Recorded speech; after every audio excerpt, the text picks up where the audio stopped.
kita sekarang masuk pada pembahasan surah An-Nas yang bermakna manusia.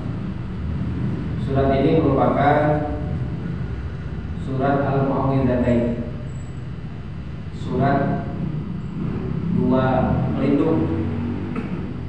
Yang kemarin surah Al-Falaq yang sudah kita bahas. Nah, sekarang surah An-Nas, Al-Mu'awwidzatain, dua surat yang dianjurkan untuk dibaca ketika terbit matahari, ketika terbenam matahari, dan ketika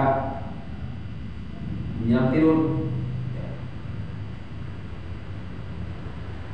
Karena dua surat ini memiliki faedah yang luar biasa.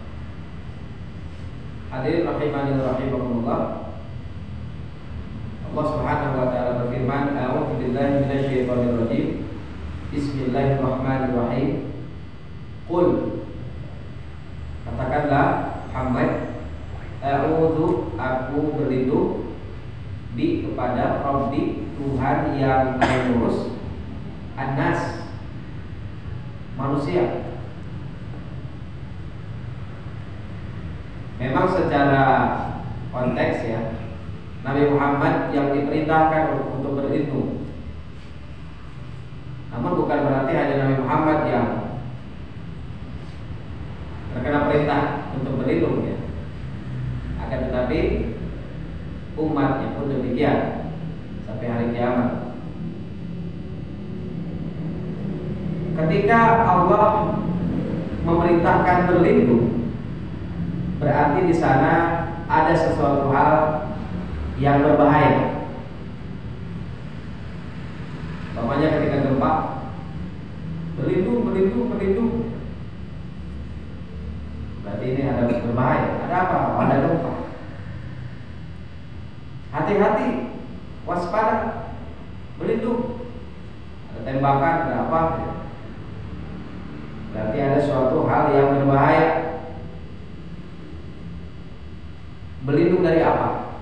Ya, kita pertama dalam surah An-Nas ini mengungkapkan sifat-sifat Allah dulu. Yang pertama yakni Rabbun Nas, Tuhan yang mengatur manusia,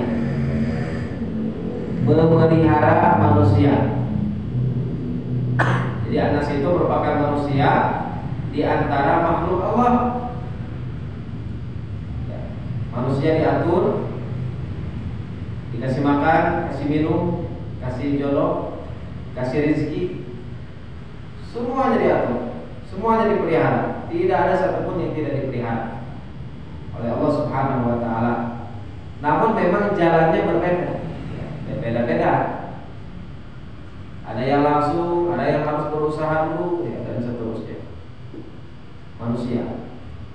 Intinya bahwa Allah menyifati dirinya bahwasanya dirinya Rabbun Nas, Tuhan yang mengatur manusia. Kalau di Al-Fatihah Rabbul Alamin, di sini lebih spesifik lagi, Rabbun Nas, Rabbun Nas, Tuhan manusia. Makanya ketika Allah sudah berbicara bahwa Allah yang memelihara kita, maka tidak pantas manusia itu minta kepada selain Allah Subhanahu wa taala. Tidak pantas minta kepada selain Allah, mempercayai sesuatu, padahal Allah yang ngatur, padahal Allah yang memelihara kita. Bersuudzon pada Allah Subhanahu wa taala, padahal Allah yang ngatur. Kamu sakit, misalkan hari ini waktunya kamu sakit, berarti ada sesuatu hikmah di sana. Oh, mungkin Allah suruh kita istirahat. Mungkin Allah suruh kita untuk berpikir, mungkin kita punya salah. Karena di antara hikmah Allah kasih musibah, illa kafarallahu biha min khotoyahu, kata hadis ya. Rasulullah SAW, lain Allah akan menghapus dosa. Kasih sakit, kasih khawatir, kasih gelisah, bukan karena Allah benci pada kita, akan tetapi karena Allah sayang, ingin menghapus dosa.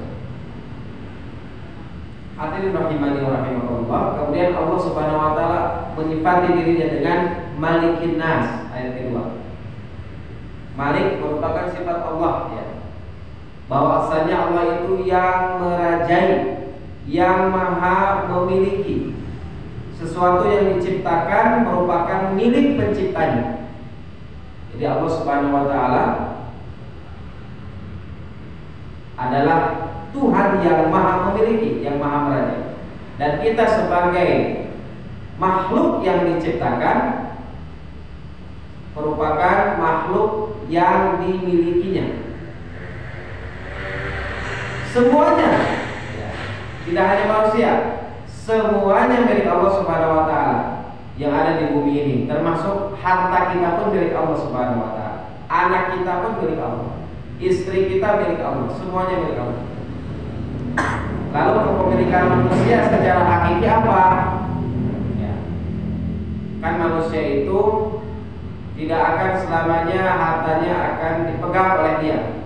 Suatu waktu, entah karena bencana, entah karena kemalingan, entah karena usahanya bangkrut, entah karena dia sakit, jadi dia tidak bekerja lagi, maka hartanya tiba-tiba akan berpisah dengan dia, lambat laun. Maka ketika seperti itu, maka harta itu tidak melekat selamanya. Yang menjadi kepemilikan manusia yang melekat sampai dia nanti dibangkitkan, yakni hanya dua: amal soleh dan amal buruk. Amal yang hanya melekat. Adapun dunianya, ya kalau meninggalkan harta menjadi warisan, ya, harta jadi warisan. Adapun harta yang dia titipkan, dia sedekahkan, dia wakafkan, maka itulah yang menjadi amal soleh. Dan tetap baliknya ke amal soleh. Amal soleh itu kan banyak. Ibarat itu seperti seekor ayam. Ya, seekor ayam betina bertelur, nogan si ayam teh menetas telurnya, ya, keluar misalkan. Maka yang memiliki ayam tersebut, apakah harus bilang dulu pada pemiliknya, pada si induk ayam untuk ya punten pada di canak gelah ayam nogna abdi jadi ical, pada dipasak, pada digoreng, kan tidak bisa bilang pada si induk betina. Induk ayamnya itu hanya disuruh bertelur aja terus. Maka begitulah manusia. Semuanya yang dimiliki manusia termasuk harta, ya, maka ada waktunya Allah ambil tanpa Allah bilang. Ya. Kapan? Allah alam. Ya. Bisa karena sakit, bisa karena musibah, bisa karena mati, ya. Tiba-tiba berpisah. Makanya Allah adalah Raja manusia. Semua yang dimiliki manusia itu milik Allah Subhanahu wa taala. Manusia hanya memiliki amal soleh dan amal buruk yang akan melekat terus sampai dia dibangkitkan, sampai dia dihisab, sampai dia nanti masuk surga atau ke neraka. Hadirin rahimani wa rahimakumullah. Kemudian Allah Subhanahu wa taala menyifati dirinya dengan ilahin nas, Tuhannya manusia, sesembahannya manusia. Ya. Ilah itu berarti menuju atau memohon. Karena manusia itu menuju dan memohon hanya pada Allah Subhanahu wa taala. Menuju atau memohon kepada zat yang pantas untuk dimintai permohonan.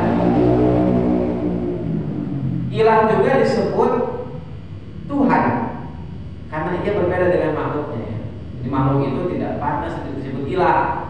Ada orang nyembah sapi, ya, di suatu negara itu suka menyembah sapi, menganggap sapi itu ilah. Ini tidak pantas.